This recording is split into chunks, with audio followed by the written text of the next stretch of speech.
ছাত্র আমরা তখন। সঙ্গে দাদি ক্যাঁথার গাদি রইবে পড়ে দুনিয়ায়, এটা। আর বাকি অংশ যে কি, মানে দান চাচ্ছে, দান। সঙ্গে দাদি ক্যাঁথার গাদি রইবে পড়ে দুনিয়ায়। উনি বক্তব্য দিচ্ছেন দানের, এইটা একটা অংশ।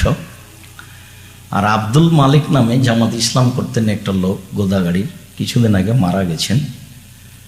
উনি, আমরা যখন পড়াশোনা করতে গেলাম তখন ওরা পড়াশোনা শেষ করলেন।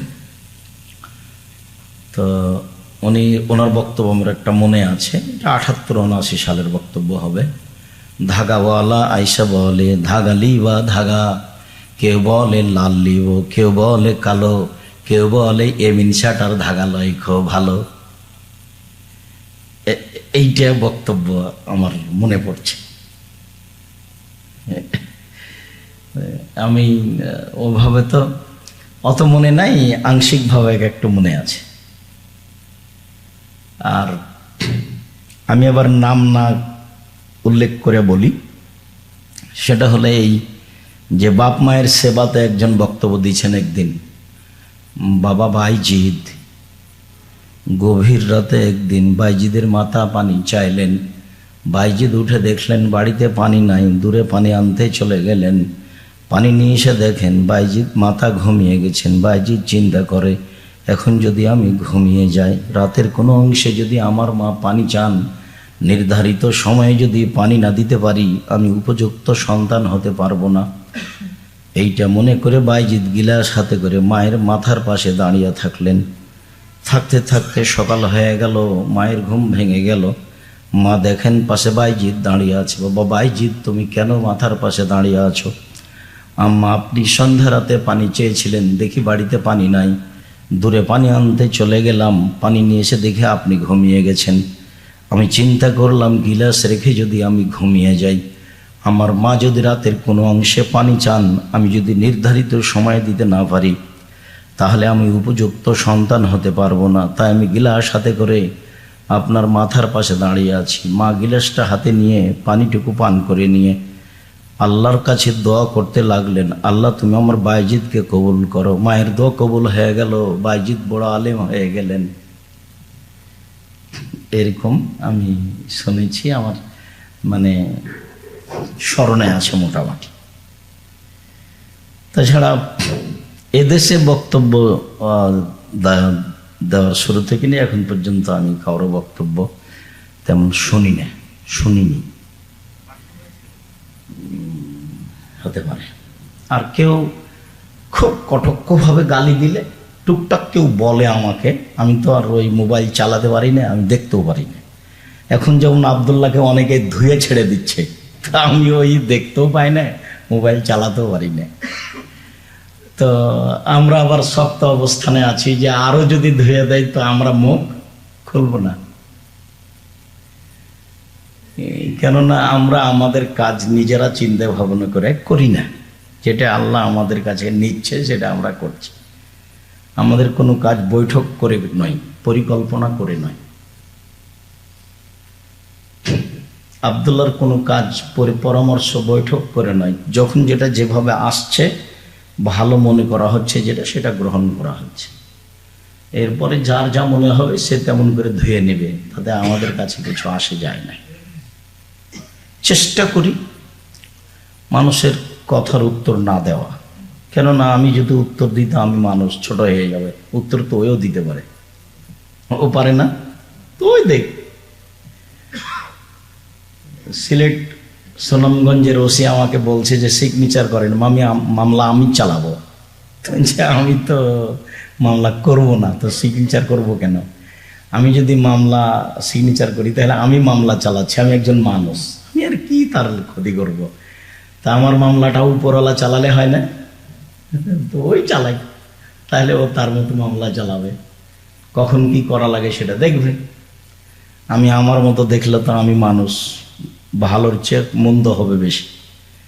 তা আমার মতো না করে তার মতো করতে বলি, তাহলে সহজ হবে।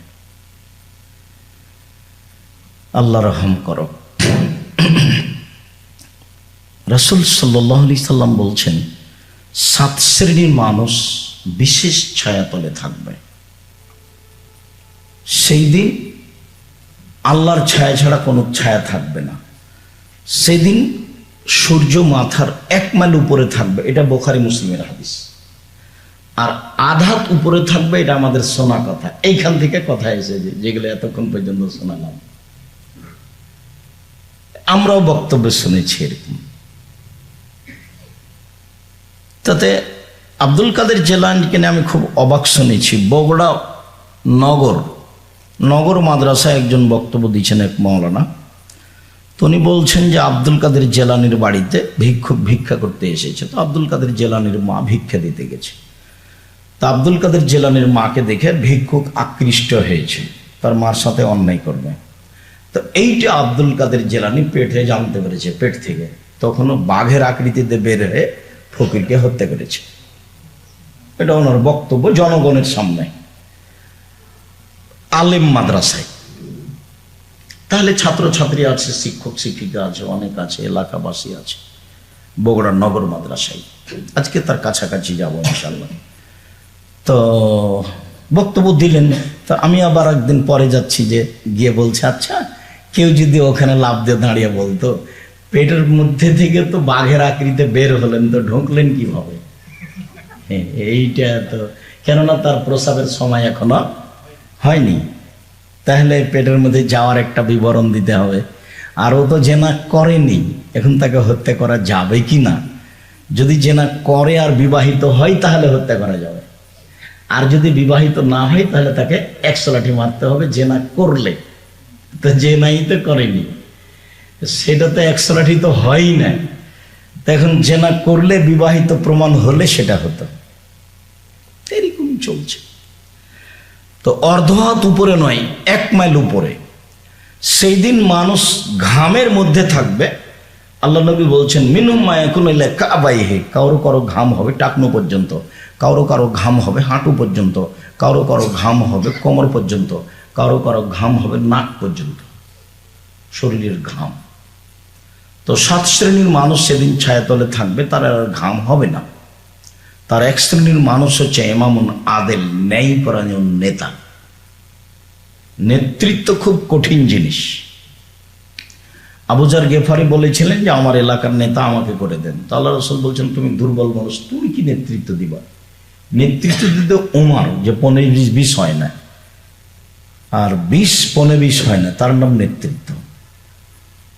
তো ন্যায়পরায়ণ নেতা 1 নম্বরে, ও থাকবে বিশেষ ছায়াতলে। 2,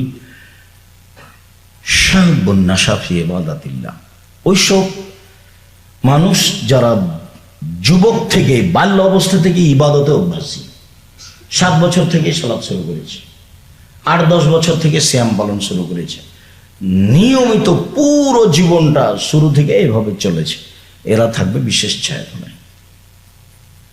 আর রাজুলুন কলবুহু মুআল্লাকুন বিল মসজিদ, আর ওই লোকটা, যে লোকটা মসজিদে তার অন্তর ঝুলন্ত থাকে, জোহরের সালাত আদায় করে গিয়ে ব্যস্ত, আসর আজান হয়ে গেল নাকি, মেয়েকে বলছে আম্মু আজান হয়ে গেছে নাকি, বৌমাকে বলছে কি খবর খালেদা, মা আজান হয়ে গেছে, মানে ব্যস্ত আছে, আবার কখন আসরের সালাত আদায় করতে আসবে।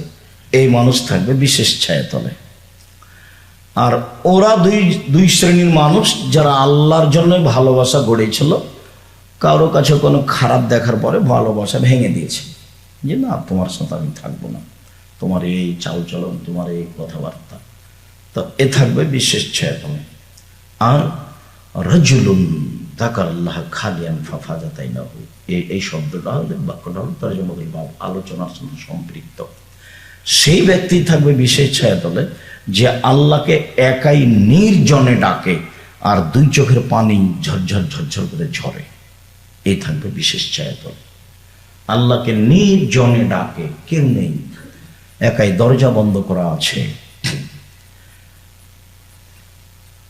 চোখের পানি আসে, আল্লাহর ভয়ে তো পাপ করলাম জীবনে, আসলে তো পাপ করতে চাইনি, এটা ঘটে গেল, আমি বড় অপরাধী, তুমি বড় দয়াবান, তুমি বড় ক্ষমাবান, তুমি আমার প্রতি একটু দয়া করো, আমাকে ক্ষমা করো। এভাবে বলতে বলতে যখন চোখের পানি ঝরতে থাকে, তখন আল্লাহ তাকে দেখেন যে হ্যাঁ আসলেই ক্ষমা চাচ্ছে। এই থাকবে